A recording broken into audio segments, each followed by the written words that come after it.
So yeah, my today's guest, the King of Belgium, Bram Sels. Nice to Yeah, have you here.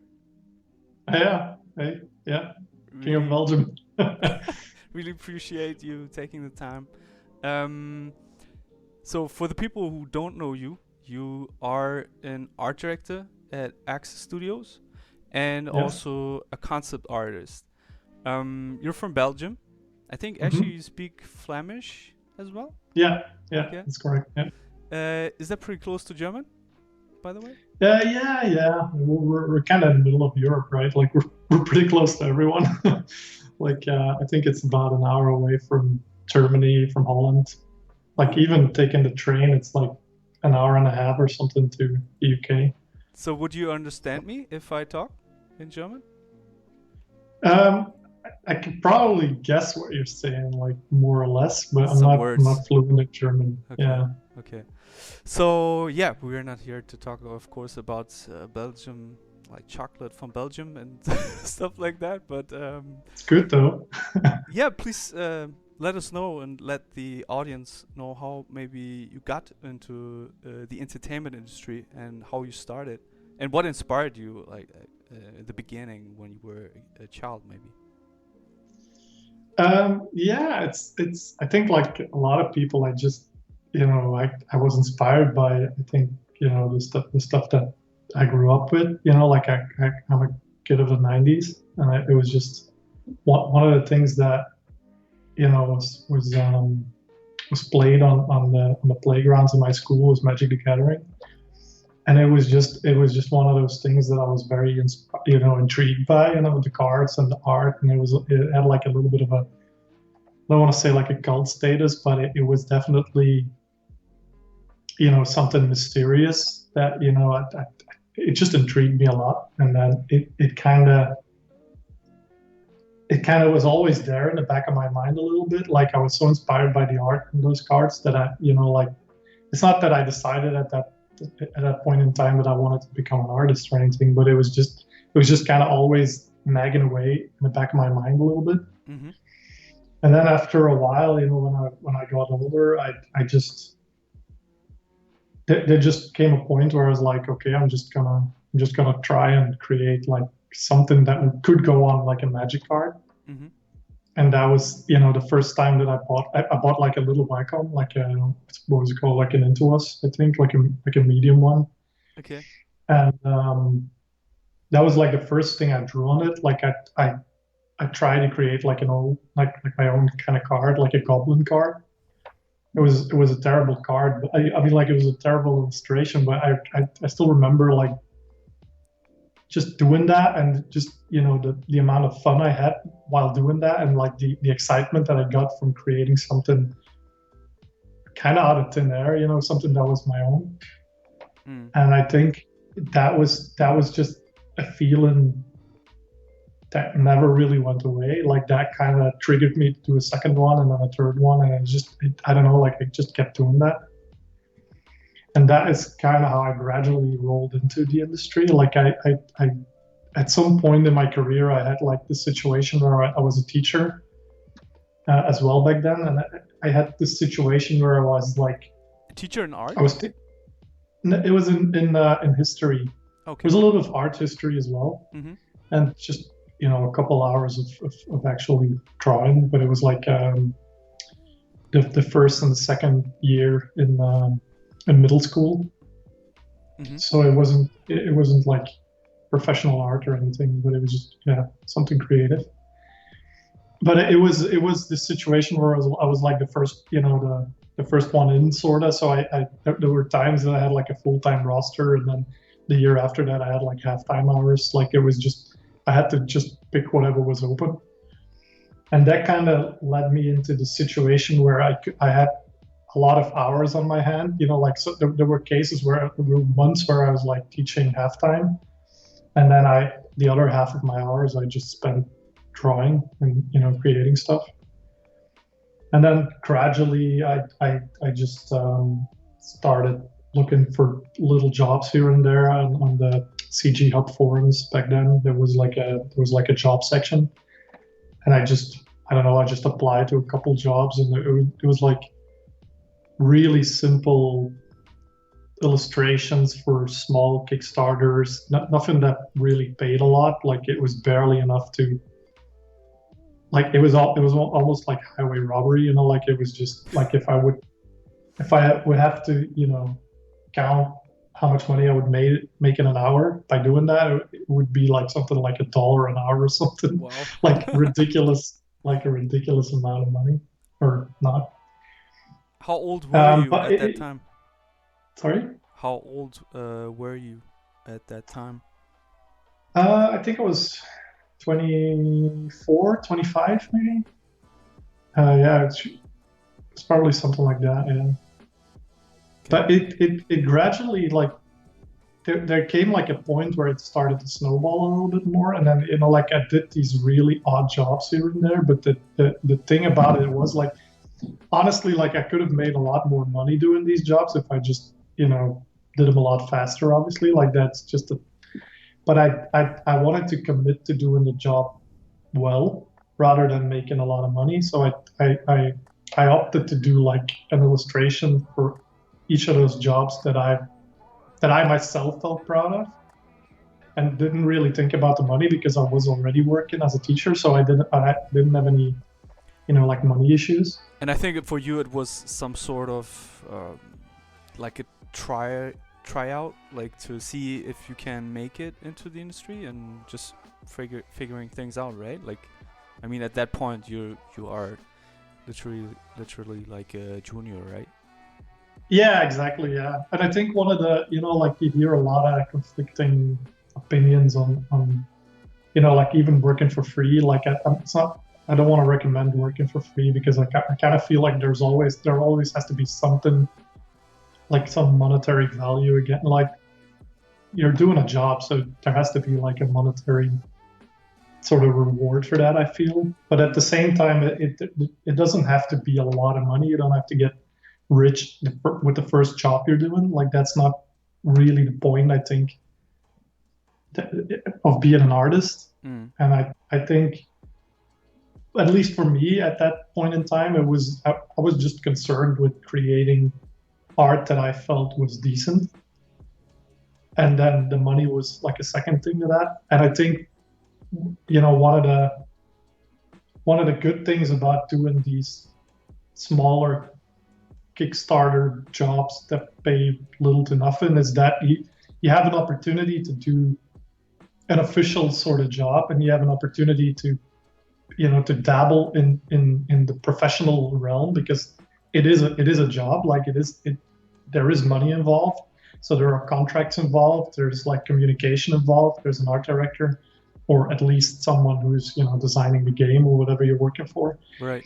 And it just gives you the opportunity to sort of, you know, you're a beginner, you're an amateur at that point, and at some point you have to make the leap into into professional art and making a career out of that. And it kind of felt nice for me, at least, to have like a, I don't know how to call it, but like some sort of playground as Right. that Yeah. wasn't too serious right from the start. You know, you can afford to make mistakes at that point in time because you're not working for, you know, your dream job, your dream client. And that was always really, I don't know, that felt like a relief or something to me. Like it felt like something like it's not. It's not work, right? You felt probably it's more like a hobby and you get paid for it. Maybe not, you know, perfect, but Yeah, it's like that. It's like that first step, right? Like, and it doesn't feel like you're making like a giant leap or anything. Like there's still like some sort of, you're still doing it from your comfortable sort of, I don't know, like your comfort zone. right. Like there's no,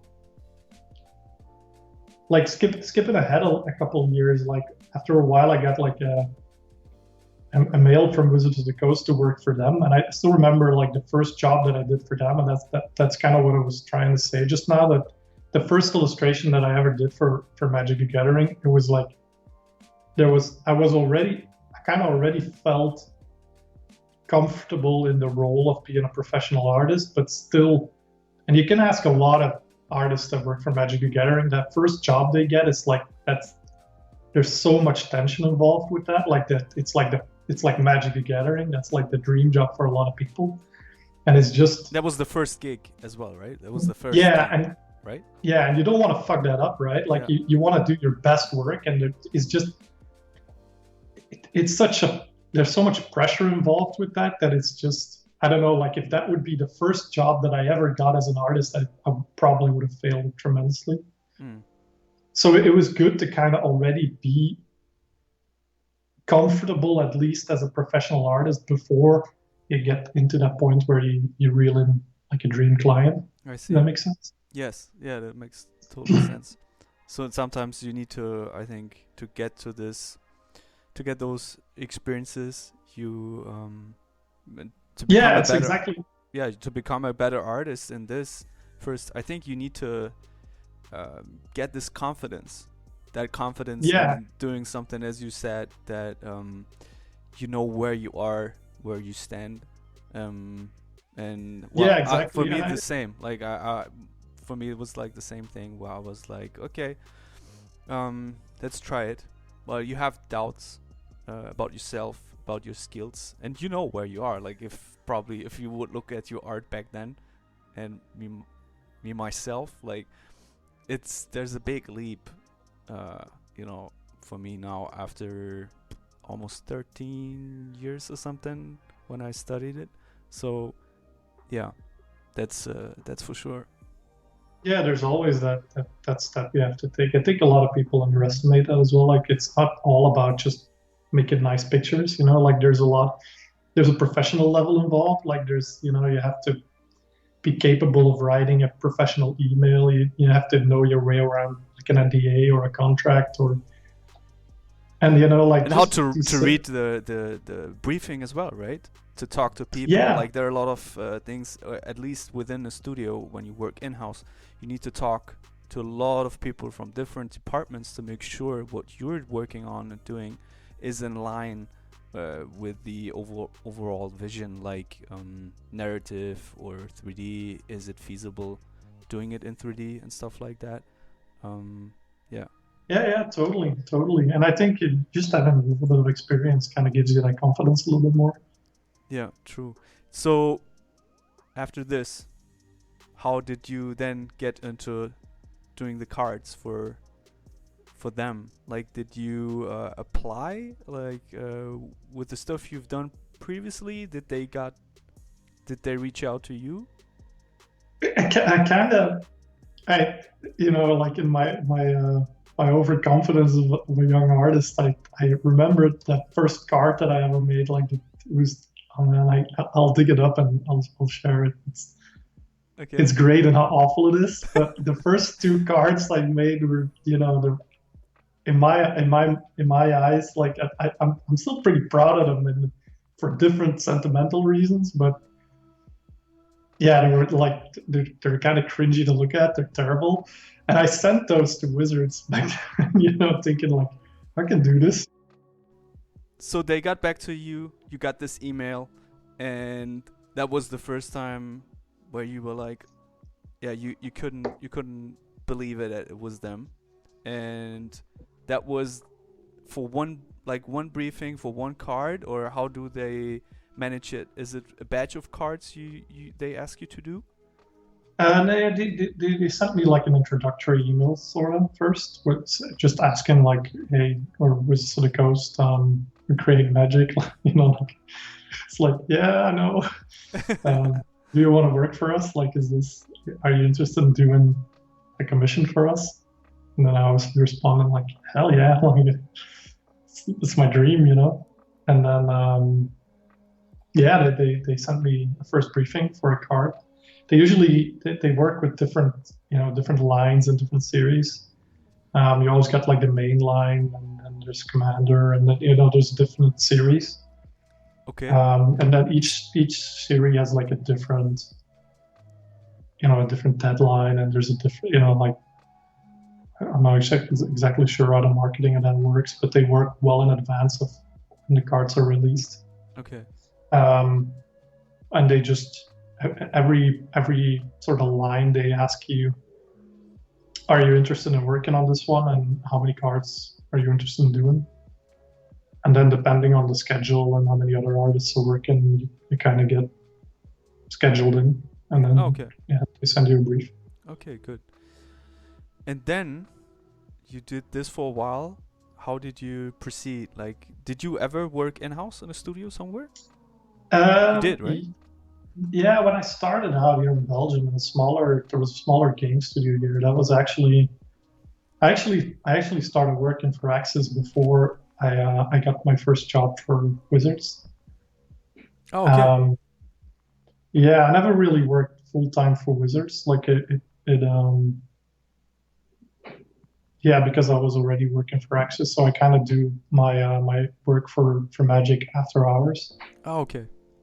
Um, yeah, but I started out in a studio here in Belgium, smaller studio that went bankrupt, which was a real shame. Like I loved working there, Okay. but I only worked there for a couple days a week. It was really cool to have like that studio environment and get, like working within a studio. And then I mean, I'm skipping a couple of years now, but then I started working for Nexus, Okay. and that was a lot of remote work. And, So you did yeah. not move. They're located in the UK, right? Yeah, in Glasgow, yeah. Scotland. Can you tell what they're doing, like for the people who don't know? Yeah, Access creates they create content mostly, like that's very broad term, but they do VFX and they do they do game trailers, but they also do live action stuff. They have 3 studios at the moment, I think. Okay. Uh, And movies, right? They are into movies as well. I know you worked yeah, on the yeah. Lego. No, the Lego movie was not for that was not for Access. That was for the Moyland Okay. and for Animal Logic in Vancouver. I see. Yeah.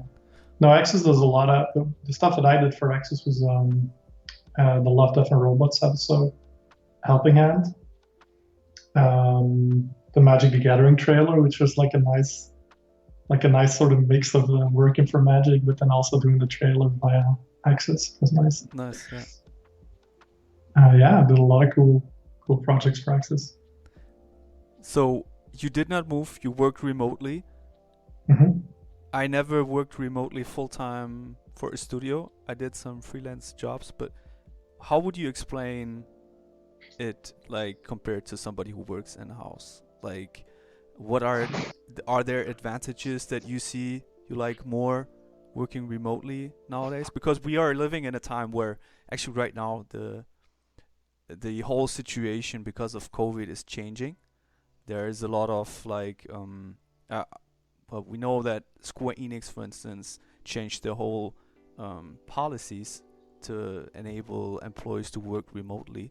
I think like 80% of the staff, at least in Japan, is able to work remotely right now. How do you see this? Like, do you think it's something that is feasible to work remotely for a studio? And what are the advantages towards, when you work in house? Like, what do you think is better? Well, I always worked for Access remotely, so I'm a big. Yeah, I think it's positive working. Like I don't have any problem working remote. But that being said, like there is a benefit to working. There are certain times when I go over there and I go in house and then stay there for a couple of weeks and then just work on the projects over there. Whenever live feedback can be helpful. But aside of that, like I don't.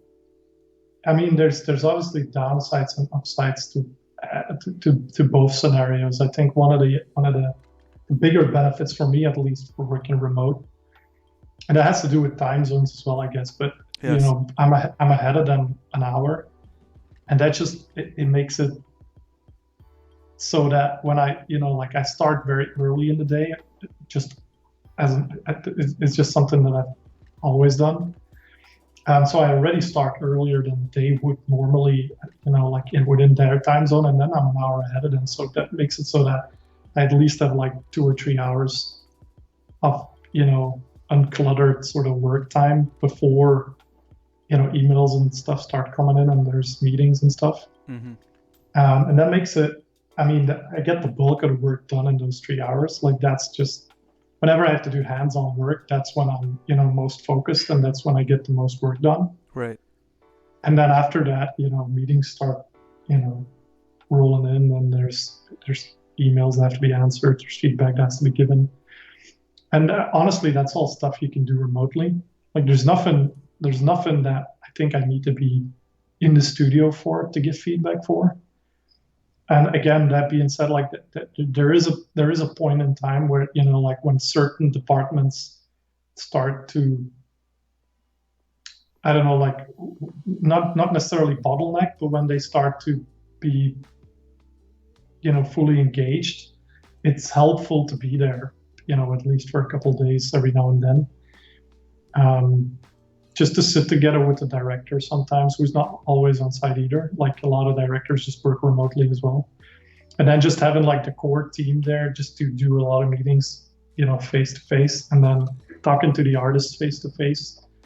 And that kind of sets it up for another couple of weeks that you can do remote work again. So yeah, it kind of feels like it's the best of both worlds a little bit.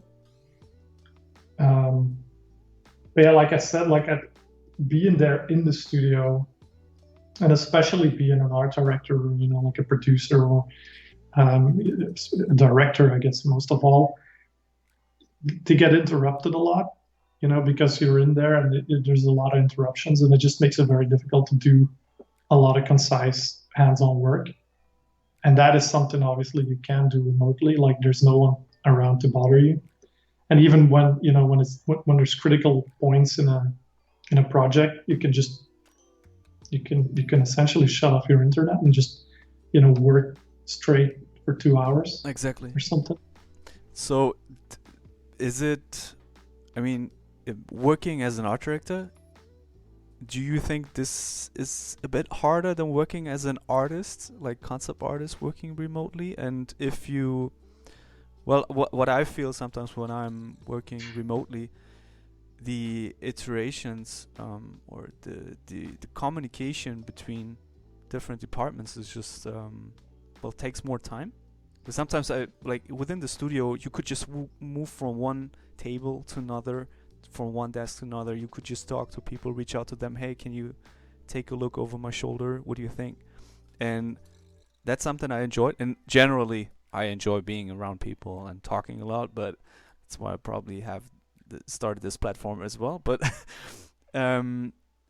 what do you think? Like, do you think it's something? It's not a big deal. Yeah.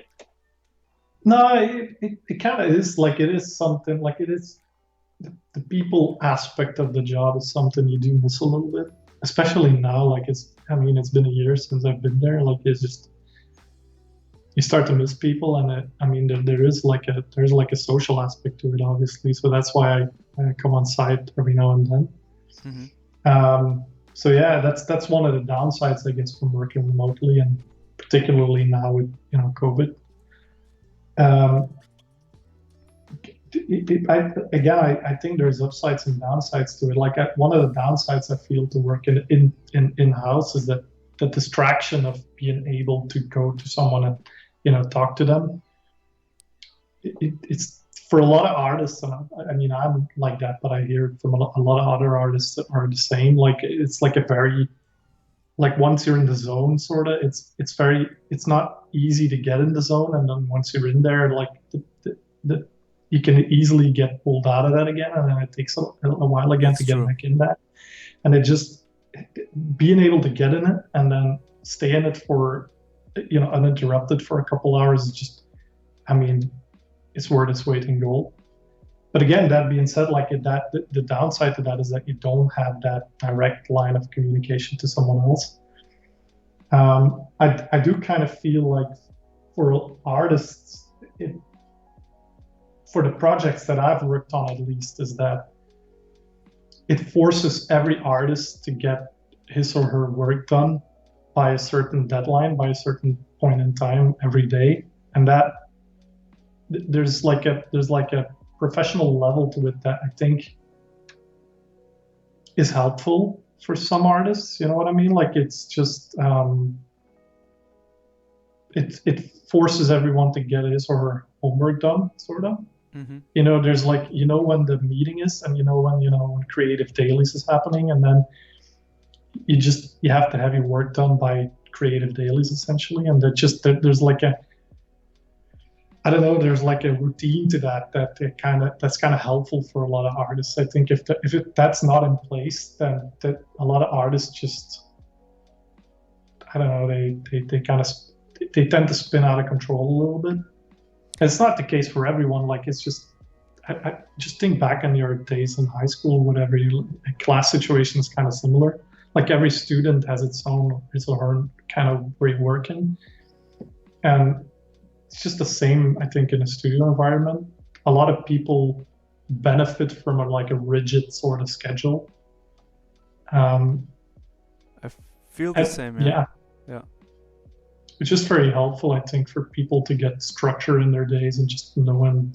It takes the pressure off a little bit as well. Like sometimes the idea of like a schedule like that isn't to put pressure on people, right? Like it's not in place to enforce people to do work by that time. Like it's more a thing that's in place there to kind of give people a little bit more control of how they divide their own day. You know, like it's like a safety blanket almost, in the sense that you can essentially fill in your own day. You just know that by that time you have to have something done, you know? And that just gives a lot of people a little bit more confidence in their work, and it just makes people relax a little bit more. Yes. The routine is, I think, pretty important for everybody. And knowing when I have to be at a meeting at like let's say every Monday, there's a meeting with the team, a follow-up on a sprint meeting or something for the next 2 weeks, something like that. Then of course I know exactly, okay, I can finish my, let's say, research thumbnails the Friday afternoon, where I'm already kind of tired. You know, you don't have to be super focused. Maybe you just plan doing research, and when you come back on a Monday, you have that meeting, which can be kind of exhausting depending on the time it takes. But you can jump right into it afterwards, doing the thumbnails, and you can be highly focused, right? I think that's what you're trying to say as well. Yeah, totally. And I think, well, from my situation especially, I think a lot of people are noticing that now with that's one of the upsides, I guess, of COVID, is that you get to go outside. Like you can just afford to go outside whenever you want. Like no one's there to say like, hey, you can't go out. You know what I mean? Like, and that just helps. Like whenever I'm stuck with something, I just take a walk, and I just, there's no one there to say like, hey, you have to be back in half an hour. Like I just, exactly. And I know that, like it doesn't feel like you're wasting time, because when you go back, you work that much more efficient.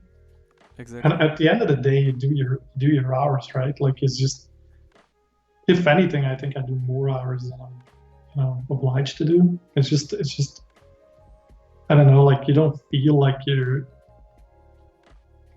forcing yourself to work. It's almost like, and I mean, there's a lot to be said about not living that way, but like when work kind of becomes your life a little bit. Like I don't want to make it sound like I'm a workaholic or anything. No, I know what you mean. Like where you cannot distinguish between, or there's a transition between private life and work life, or you don't see that, separation anymore between those two lives you have. Yeah. That's true in a sense. Yeah, and I have a kid now, and I try to make a lot of time for my family life as well. But I intrinsically, I found who I am. Like it's some sort of beauty in the sense that I know who I am. Like I know that I'm I don't want to go too religious or anything and saying that I found my purpose or anything, but I feel like I feel like I'm an artist or illustrator or whatever you want to call it. Like I know that I love doing what I'm doing. So to a large degree, I kind of there's no sense of work in how do I say, like, what else would I be doing? You know, like if I wouldn't be working for Axis, I might be working for another studio, but I would still be you know, like this is what I enjoy doing. Mm. This is what I want to be doing. So it's, I mean, you stop to think about it as work because you know, you're doing what you feel like you should be doing in a weird way. Yes. Like I know that sounds maybe a little bit too romantic, but it No, is kind of that. there's a passion and there's a something that drives you, right? So where I think I can relate to many artists, and maybe they can relate to me. What I'm saying right now, that is that we are very passionate about what we are doing, and that's, I think, something you want to say. For us, Yeah, doing work totally. does not feel like always work. It's hard. It's not easy. Like sitting 8 hours straight and doing stuff. You still need to get up. You still need to do your workout, and you need to balance your life. Like sometimes people Yeah, say, "Yeah, you need to kill it." You know, I work like 12 hours per day. It's like, yeah, do that. Like, how long can you maintain that kind of lifestyle? And you can do it maybe when you don't have kids and you're not married and you don't have a family. But as soon as you figure out there are other responsibilities, and your body also makes, you know, you yourself, you need for time for sure. yourself where you need to work out. So I feel And it takes energy, like it drains you, you know, like exactly, it's not, it's I, highly I want focused. to refrain from calling it work, but even if it's something you enjoy doing, it drains you ultimately, Yeah, right? Like, and if you do it too much, it just, yeah, that balance I think is definitely important. yeah, but I But I think agree. I kind of always compare it. A lot of arts, it's just, it comes, I guess, a little bit with the territory. I think we're fortunate that we are doing a job that we love doing because I think if I talk to people who do like, I don't know, like a 9 to 5 Office job. job, an office job that they hate doing, they're talking about like retiring and then, you know, then almost like their life is starting then. Yeah, And then it's like, what if I'm retiring? I'd still be doing the same thing, you know, like I'd be exactly, that's maybe what I think as well. We maybe can I'd do be this doing till more we oil are paintings or grandpas. something, but Yeah, I mean, you'd still be creating art, right? Like, yeah, so exactly. that's, Yeah, yeah, something I wanted to say is, I think, um yeah, not, you know, being so passionate about this craft, about art, is also something that keeps us doing something other people would just give in, you know, or they would give up. Like they would say, I'm too tired for this, you know, like um when we come home, at least like many people I know, we're still doing some work for ourselves, because maybe the projects you're doing at work are kind of boring, or you don't enjoy them, or you want to do something else. And I think this is also important, to do your own projects and mhm. do the things you like to do. And that's why people like Elon Musk or Jeff Bezos and all these crazy dudes, um, they're they are so good, because they are driven by this passion about doing something, and that's why they went so far with this. I'm not saying everything, you know, we don't see their private lives all the time. We don't know what's going on there, but pretty sure if they would have given up back then, they wouldn't be there where they are right now. Um, No, that's true. you are an art director. How did you become an art director? Many people are just artists like myself, and people want to probably know as well, like, how does a daily life of an art director looks like, and how do you become an art director? Yeah, like a lot of the jobs I think I did and still do is I kind of rolled into it. Like I wasn't necessarily looking for it, but it was kind of thrown at me, and then I I was asked like, hey, do you feel like art directing something? And I was like, okay.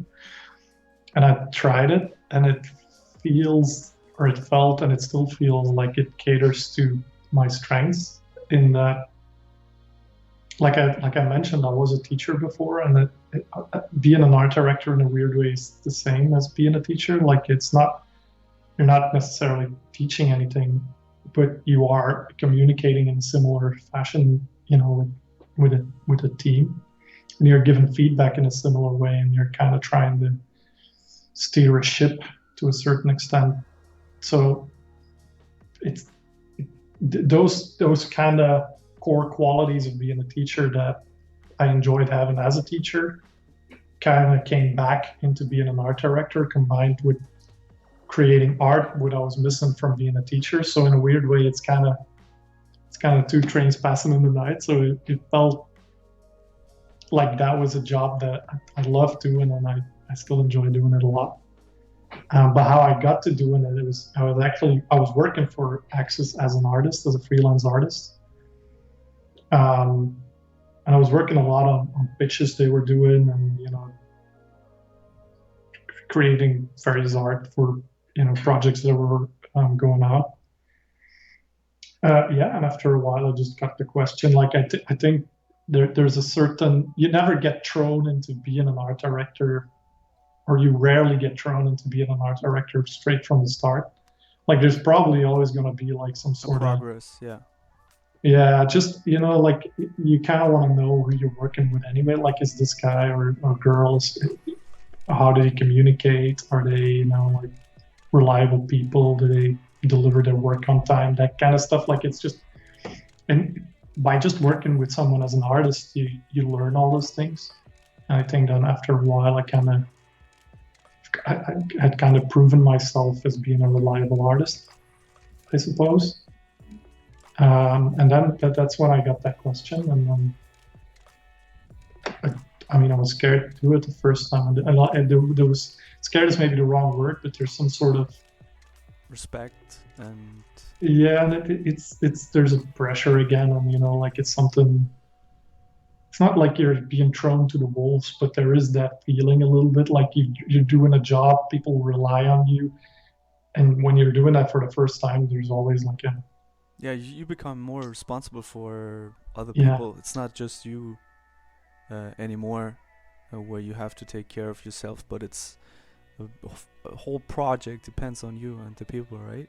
Exactly. And I think one of the things that helped me a lot when I started doing that was, as a teacher, one of the things that I learned at university was that there's no such thing as being like an all-knowing sort of, you don't have to stand in front of a classroom pretending that you're the all-knowing, history nut, whatever.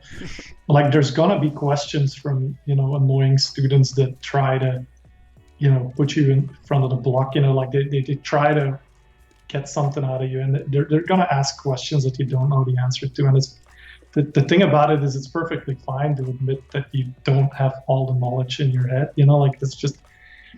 And that kind of gives you a little bit of confidence in the sense that you can kind of relax in the idea that no one's expecting you to know everything, but you do have to have the professionalism to,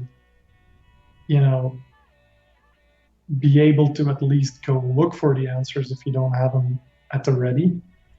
And that is a thing that I always relied on a lot. Like when people come to me and ask for something, I'm never going to say that I don't know it. Like I'm never going to say like, how do I say, like I'm never going to send them away saying like, leave me alone or anything. Like I'm not always going to say like, I know this or I can figure this out for you, but I can always answer like, give me some time and I can come up with an answer.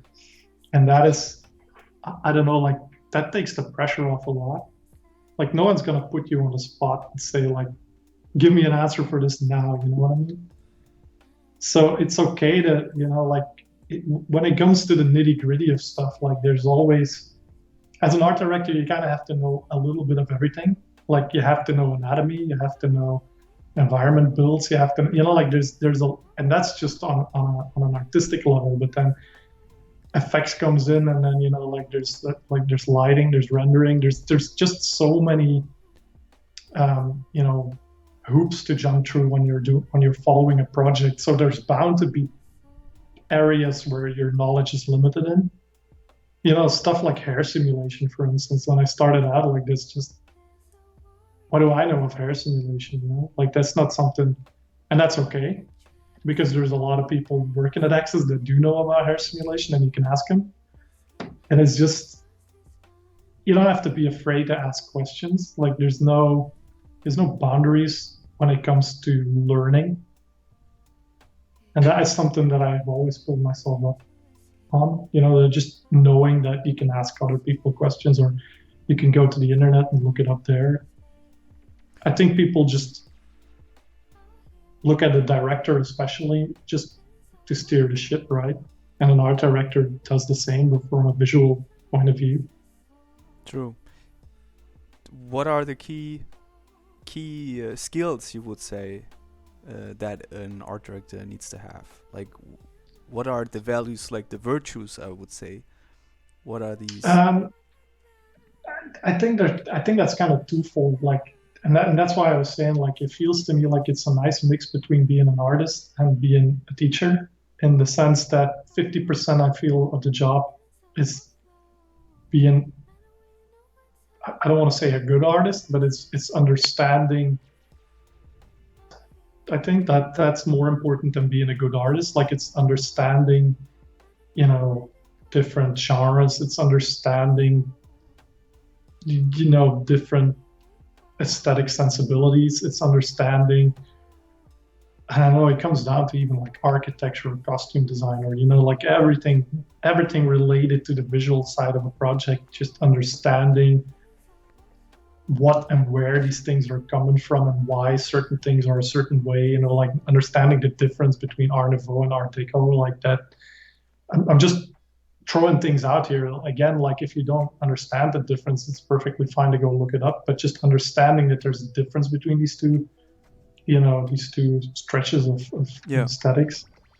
That's the one hand of it. And then being able to draw it just helps a lot, right? Like being a good artist helps a lot. Just you can, instead of trying to write what the difference is between Art Nouveau and Art Deco, you can just show it on a drawing. You can show like this is a curve and this is a rectangle, essentially.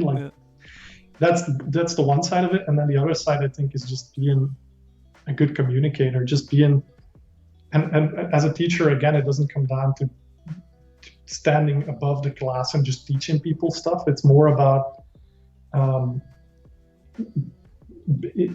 trying to be able to control a team in the way, like trying to motivate people, trying to keep everyone working together, trying to keep everyone doing their tasks on time, giving feedback on whatever they're doing, just communicating with people in general. Like when you feel having that social skill, a little bit of chatting to someone, say on Skype, and seeing that the person you're chatting to isn't feeling like he or she is supposed to feel, like maybe something's wrong behind the curtains. And I mean, that's all fine, but just having that, I don't know, that little bit of social understanding of when you're talking to someone that he or she isn't feeling well, maybe asking like, hey, are you feeling okay? Is something wrong? Like just being gotcha. a person you can talk to, and just being someone who's there for your team. That's a big part of it. And then obviously there's, you still have a schedule, you have a deadline, all that kind of bureaucratic stuff that you see in a school is kind of the same in a studio, like it's the same in a team. Just making sure that your work is done on time, and then extrapolating that same sort of responsibility to a bigger team and to a bigger group. Yes, I see. Yeah, I think that sums it up pretty much. Do you feel that your art becomes better because of your job as an art director as well? That you see more things right now that you haven't seen before, and you grow as an artist as well, and you see the world around you art-wise differently. Like sometimes, we know that feeling when you figure out, global illumination, the blue from the sky can be seen in shadows, and then you're an artist. Like the first time you figure this out and you bring it into your painting, then every time when you come across those things that you've learned, even if it's not during the time you're doing art, it gives you this, this special moment where you were so inspired by the surroundings around you and impressed by the nature itself. Do you feel you have that right now more as an art director, that you go through the world and you're like, oh my god, this is so awesome at this? And Yeah, I do. Yeah, I don't know if that has to do with being an art director. Like, I don't know if I would have had the same sort of revelations when I would just have been an artist. Like, I'm assuming a lot of that, would have come as an artist just in general as well. But I do think, like, as an art director, you work with a lot of people. That's one thing, and then you're kind of forced, just as out of the nature of your job, you're kind of forced to broaden your horizon a lot.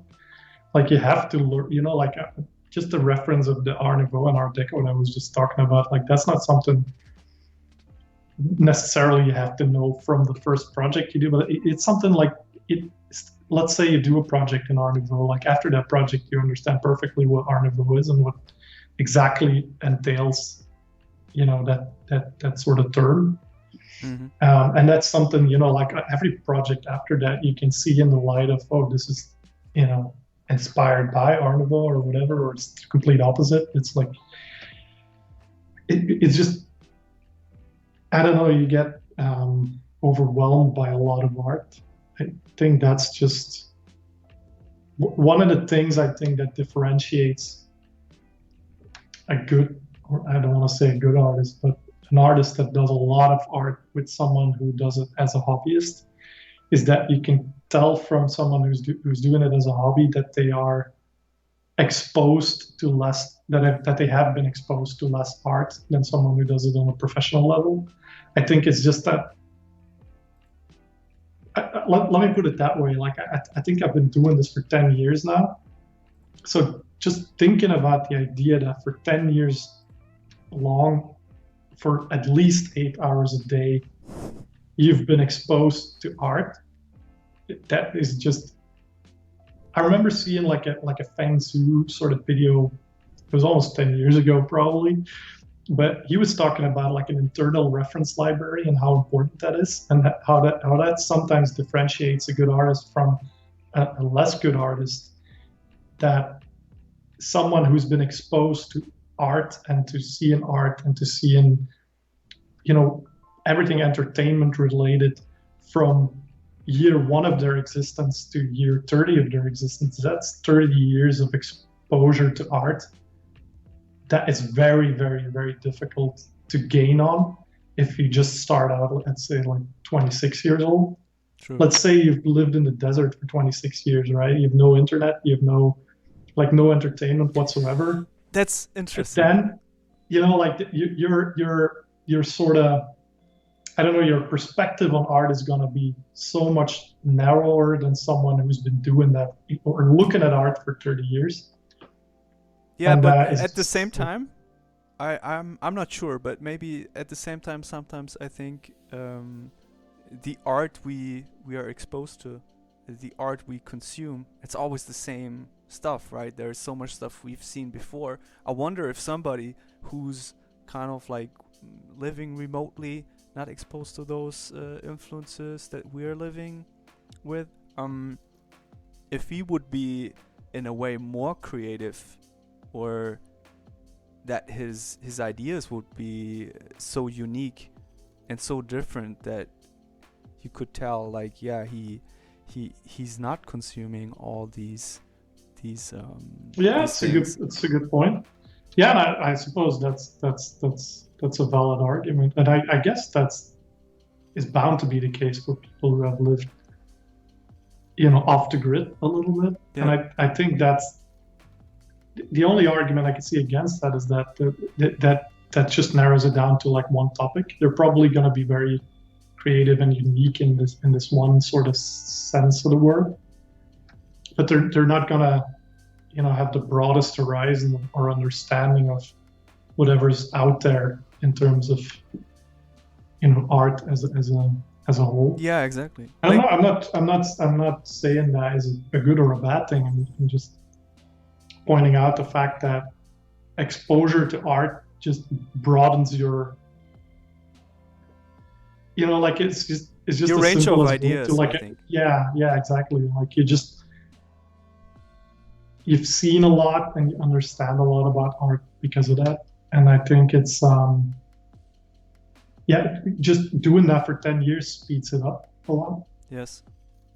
And that is, I think, and again, this is not saying that someone who hasn't done that can't gain on that. It's just, it's more difficult. Like it's just as, let me put it that way, just as much as you need to learn the actual mechanics of drawing, it's also important to, broaden your horizon just in your mind, like just as like of art and history in general. Yes. What is your biggest inspiration? Like, what are the other sources you're looking at that are inspiring you doing art, but also for your projects that you're working on as an art director? Since we talked about it, that if you look at ArtStation all the time, maybe as an example, that you're heavily inspired by all these things all the time. What are other things you're looking at to expand your horizon and to have a more wider range of visual library? I think it's exactly what you're saying there. Like there's a big downside to to looking at too much at ArtStation. Let me put it down. For starters, it just always, I don't know. Like I see so much good art, and I'm like, oh man, I kind of feel imposter syndrome whenever I'm on ArtStation, just because of the sheer amount of good art in there. It's baffling how much good artists are on there, and that's just very. I don't know, when we're recruiting or something, we obviously go looking at ArtStation a lot, and we search for artists there. But when I'm looking for references for a new project, I tend to stay away from ArtStation, because it's essentially what you're saying, right? Like it feels a little bit like it's inbreeding, like it's like you're dabbling in the same pot that all the people, like exactly. you want to take your inspiration from. I love taking inspiration from history and from art history. I enjoy projects that do that a lot. But what we go searching for then is just actual historical information.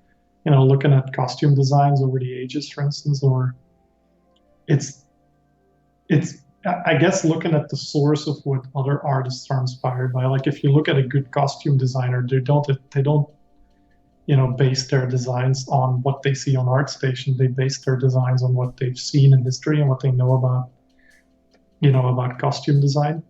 And they push the boundaries of that. Like it's not copying what's been done in history. It's like taking what's already been done and then building further on that.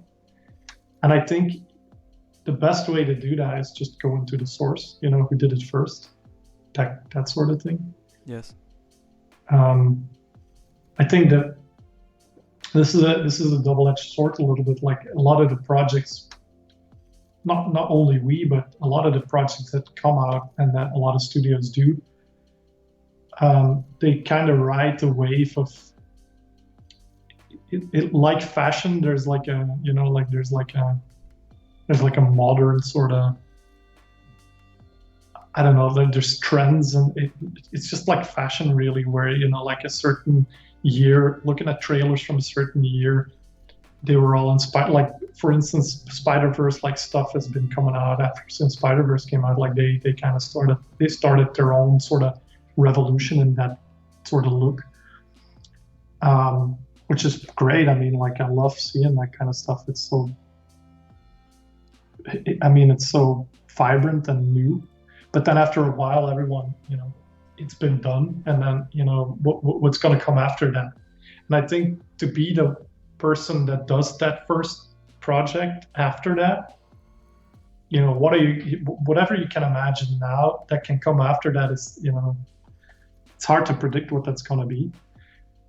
The fact is that a lot of companies don't tend to invest in that kind of stuff. Like it's rare to find someone who's willing to invest a lot of capital into something that might or might not connect with people. Like Spider-Verse,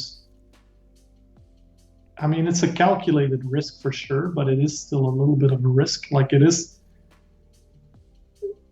you know what I mean? Like it's a new, vibrant, unique look that could very well not have connected with anyone, and then it would have been a lot of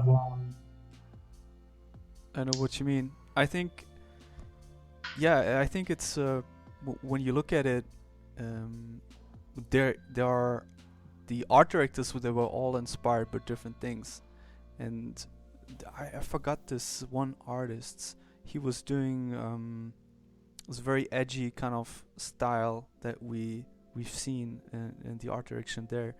And I think he's a Spanish artist. I'm so sorry, I don't know his name.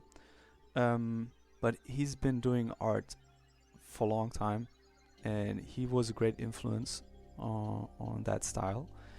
And of course, pop culture, like comics and all that stuff. And I was listening to an interview where they had all the art directors sitting there, and they were sending around pictures between each other to inspire each other.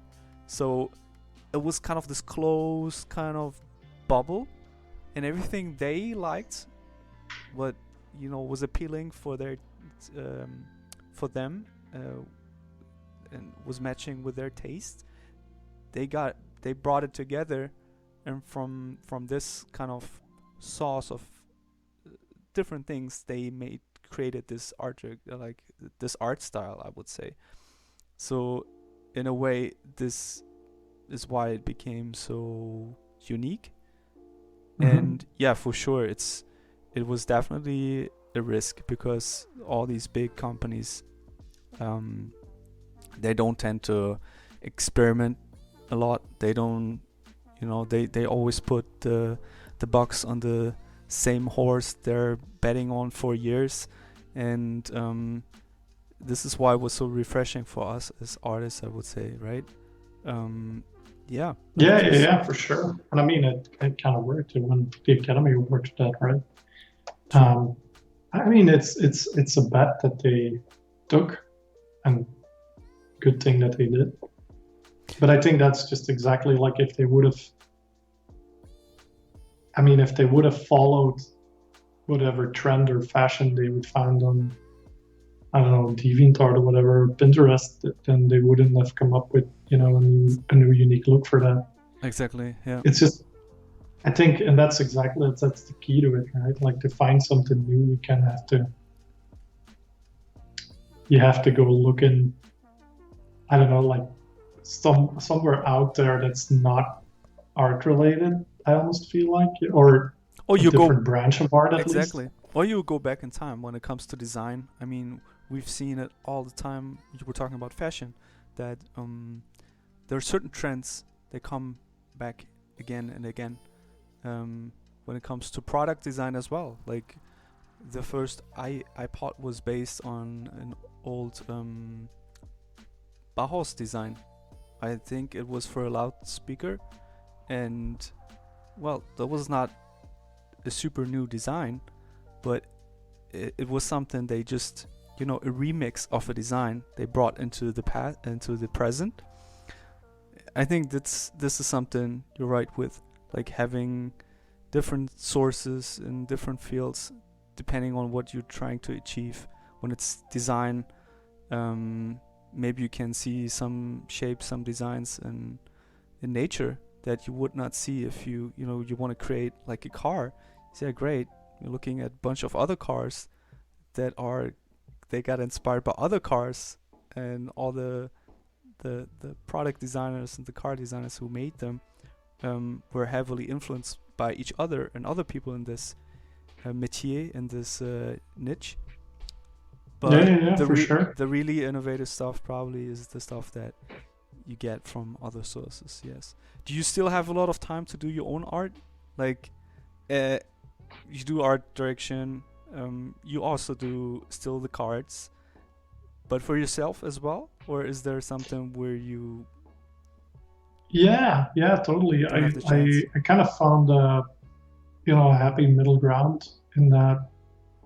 Um, I usually just do one or two cards through Magic each wave, and then that leaves me a little bit of time to do my own art. When once I've done, the cards and before the following wave comes in. So yeah, I found some time to do my own art. I'm working on a graphic novel for it's been 2 years already now. So Oh it's my god, that sounds like a challenge. yeah, it's been a challenge, but I mean, I'm enjoying it a lot. Like, and I've written a script for that, and I've poured that in a layout. I recently started drawing it, like actually drawing it, which was a relief after like 2 years of just planning. Um, Yeah, that's great. That's awesome that yeah, you're still finding the time to do that as well. And I think it's also refreshing for yourself, right? To step back from these things you're used to. yeah, you kind of have to. I mean, it just I don't know, like the pull of doing something for yourself is just too strong. Like, and don't get me wrong, like that just comes back to what we were talking about earlier about work and work being just almost just a lifestyle of being an artist. There's just a difference. I think that the only gripe I think I have with working as an artist, just in general, is that there's always a pressure or something involved. Like there's always you have to have This something done by. restlessness. Yeah, exactly. I And feel like I get nervous when I'm sitting around for during holidays for too long and I'm not doing art. That when you take a look at ArtStation, then you're like, oh my god, I need to do it. yeah, exactly. But when you're doing your own stuff for yourself, there's Yeah, just yeah, it's more liberating than working for someone else's IP or someone else's project. I mean, you're your own boss and you're just doing it in your own time. Yeah. true. Bram, it's been already 1 hour. I really Wow. appreciate you taking the time, talking Yeah, to you're me welcome. and sharing some stuff, especially about the topic about like becoming an art director and being an art director is very interesting. I'm pretty sure there's more to cover, maybe in the next interview. Yeah, yeah, sure. And yeah, thanks for coming, and hope see you next time. Yeah, thank you. See you next time.